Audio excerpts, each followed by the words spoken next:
पिछले दिनों रामगढ़ जिले के सीसीएल क्षेत्रांतर्गत कुज्जू में रह रहे एक कोयला कारोबारी डब्बू सिंह उर्फ सागर सिंह के घर पर एक शख्स द्वारा गोलीबारी करवाए जाने की घटना को लेकर अब यह क्षेत्र में चर्चा आम हो गया है कि आखिर ऐसे कारोबारियों के खिलाफ या ऐसे कारोबारियों पर गोलीबारी करने के बाद उनसे रंगदारी की मांग क्यों की जाती है, जैसा कि डब्बू सिंह ने स्वयं कहा है कि उनसे रंगदारी की मांग की जा रही थी पिछले 6 महीने से। और गत दिनों रामगढ़ जिले में बालू का टेंडर हुआ जो उनके नाम हुआ, तब से और ज्यादा इन पर रंगदारी मांगने का दबाव बढ़ने लगा। नमस्कार, मैं सत्येंद्र कुमार सिंह SNS 24 न्यूज में आपका स्वागत करता हूं। चर्चा इसलिए खास हो गई कि आखिर रंगदारी क्यों मांगी जाती है ऐसे कारोबारियों के खिलाफ या ऐसे कारोबारियों से। इसलिए मांगी जाती है कि खुद कहीं न कहीं किसी रूप में जो भी कोयला माफिया है, चाहे वो रामगढ़ क्षेत्र का हो, चाहे वो धनबाद क्षेत्र का हो, बोकारो जिले का हो, आसनसोल का हो, किसी क्षेत्र का हो, अगर वह कोयला माफिया है तो निश्चित तौर पे उससे कोई न कोई रंगदारी मांगेगा ही। क्यों मांगेगा? इसके पीछे भी एक बहुत बड़ा कारण है कि जो कारोबारी होता है कोयले का, वह खुद ही एक नंबर से कोयले का कारोबार नहीं करता।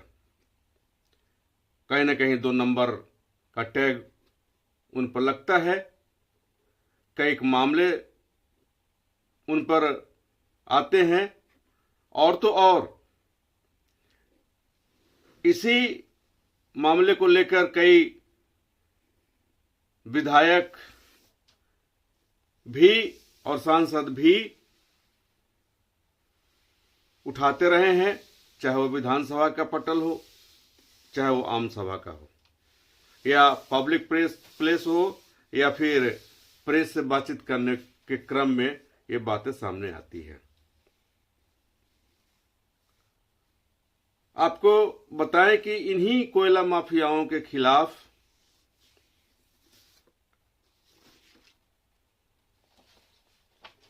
लोकल पुलिस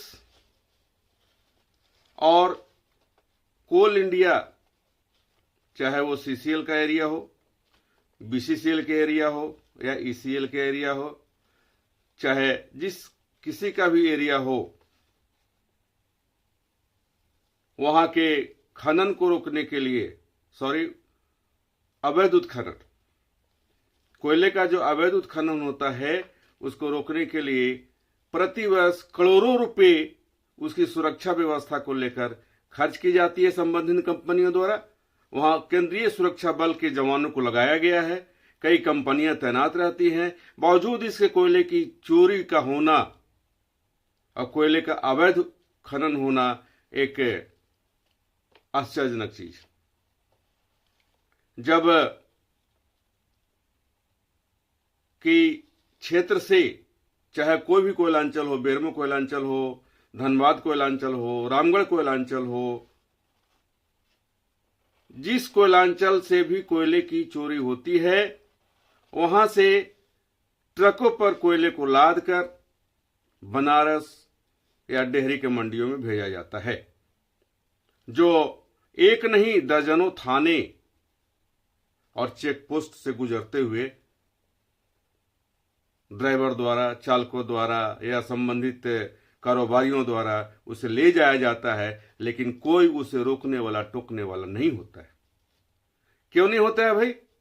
इसलिए नहीं होता है कि सभी लोग मैनेज्ड हैं, अब मैनेज कैसे हैं, ये खुद ब खुद सोचने वाली बात है, चिंतनीय विषय है। और कई नेताओं ने आरोप लगाया है, विपक्षियों ने, कि संबंधित थाने के लोग, संबंधित जिले के पदाधिकारी भी इससे लाभान्वित होते हैं आर्थिक रूप से। यही वजह है कि इनके खिलाफ कोई कार्रवाई नहीं होती है, ट्रकों को नहीं रोका जाता है। हालांकि बीच बीच में कई जिन नेताओं को तब तक नहीं कुछ आर्थिक लाभ होता है, वे जहां तहां ट्रकों को रोकते जरूर हैं। जैसा कि पिछले दिनों डुमरी के विधायक जयराम महतो ने डुमरी में धनबाद से चलने वाली तमाम ट्रकों को रोका था, जिस पे कोयले लदे थे। हालांकि बाद में अब वो मैनेज हुए या नहीं, लेकिन बदस्तूर उसी प्रकार कोयले का ट्रक लद कर जाता रहा और अभी भी चल रहा है। मामले की गंभीरता को देखते हुए